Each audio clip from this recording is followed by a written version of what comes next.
Hey there, and welcome back to another Dragon Prince video. And I'll be honest with you, I'm not coping with this wait until November. For years, I was a dormant fan.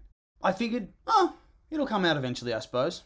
I'd make a video here and there, and I'd go about my business, move on with my life, and busy myself with other franchises. And that stayed the case even when we got that roadmap for the next phase of the story, and saw the Mystery of Erebos reveal trailer. It was all good. I could compartmentalize everything and not start to yearn for the next season. But that's all gone out the window ever since Comic-Con, and we got some new scenes and spoilers, and now, what was originally going to be an easy wait until November, has for me, slowed down to a crawl. As I find myself slowly going mad, desperate to see what happens next. Especially since what they did show at Comic-Con was premium bait.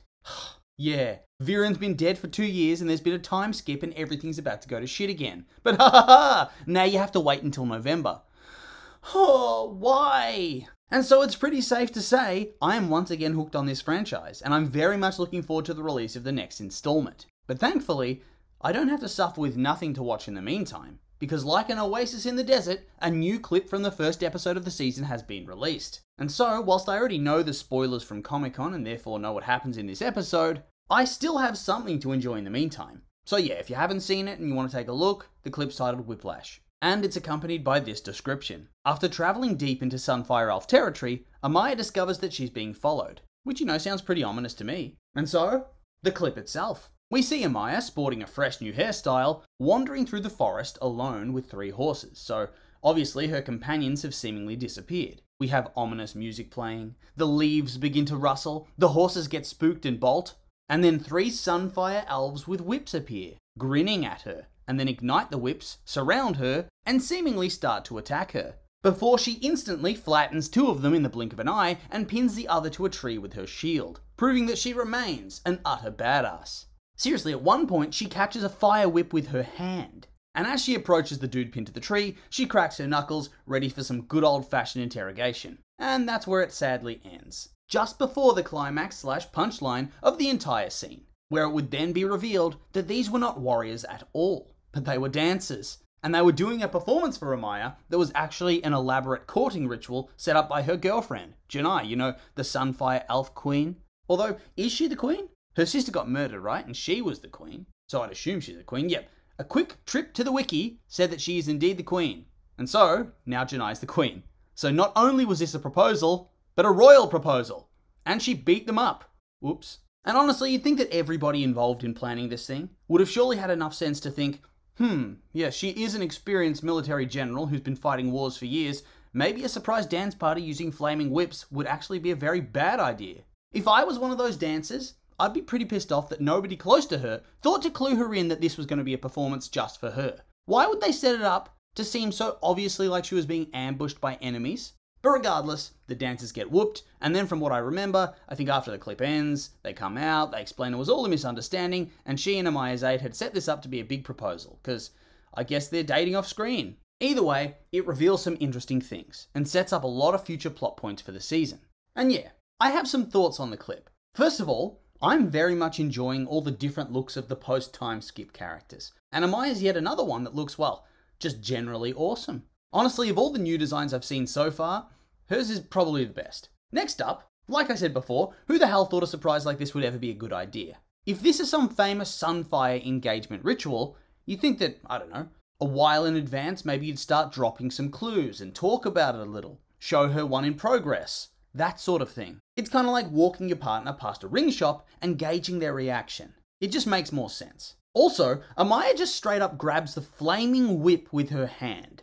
So either she's just a premium Chad who doesn't have any shits left to give at this point, or the whip is magic and has flames that don't burn. But she would have had no way to know that they don't burn, and she grabbed it anyway. Absolute mad lass. And so let's just take a moment to appreciate the absolute beast that is Amaya. Top tier general, kicks ass wherever she goes, great combat awareness and incentives, borderline insane at times as we just saw, pure of heart, takes on her sister's kids as her own surrogate children after her sister, who was also a premium badass, died, and now she's managed to win the heart of the queen of the Sunfire Elves. She's really living her best life. And so then, the fact that they will indeed get married at some point, this means she'll become the queen consort. So now the Sunfire Elves and Catullus have their own little power block. Things really are looking up for Ezran's reign. He got rid of the evil dark wizard that overthrew his rule. He raised the new dragon prince for the first couple weeks of his life and thereby fostered a lifelong relationship that's allowed humans and elves to intermingle as allies as opposed to having a hardline border, and leading to the formation of a big old power block in the future to face off with any threats to their kingdoms. And now he's about to have his family join up with the Sunfire Elf royal family. And this isn't some political marriage thing, it's for love, so likely it's going to be a ride or die type of alliance going forward. And honestly, he plays his cards right and he'll be looked back on as the greatest king of all time. And he's just a kid. He's having a really good run so far. But back to this romance. I really think this storyline is going to be one that flourishes from having a time skip. And it's just another reason as to why I think it was a very good idea. Because when we last saw them, they'd only recently stopped being long-time enemies. Amaya had only just come around on the idea that maybe not all elves were as awful as she'd thought. And whilst there was some tension, it hadn't led anywhere as of that stage. If you immediately then followed up from that, well, it treads a lot of old ground of enemies to friends to love, just like Callum and Rayla did. It would have felt very samey, at least from my perspective. And thus, this lets us fast forward through all of that boring stuff and straight up just have them be in a relationship and progressing quite quickly. And also, it gives us that immediate narrative contrast to Callum, whose relationship has seemingly crashed and burned off screen in the 2 years since the end of the last season. And so now, there's some delicious opportunities for Callum angst from this storyline as well. And it also serves to split up the main team somewhat. Because if you marry somebody, I feel like living with them is a more reasonable thing to expect. So this means that Amaya is going to have to split her time somewhat, because I doubt she's just going to straight up abandon her nephews. And this in turn means that one of their greatest protectors is going to be elsewhere. And therefore it opens up the story for more things to go wrong to kick off the plot a bit more quickly. Although we'll have to wait and see on that front. And honestly, the only thing I actually find a little bit weird about all this is that it seems like everybody has very easily, and perhaps too easily, managed to move past the fact that these people are ancestral enemies who have been fighting and killing each other for thousands of years. Like, worst enemies type deal. And it's the same deal with Claudia and Terry. Kind of feels like that story point just doesn't matter anymore, when it was such an important part of the plot previously, that humans and elves hate each other. And that's what made Callum and Rayla special, right?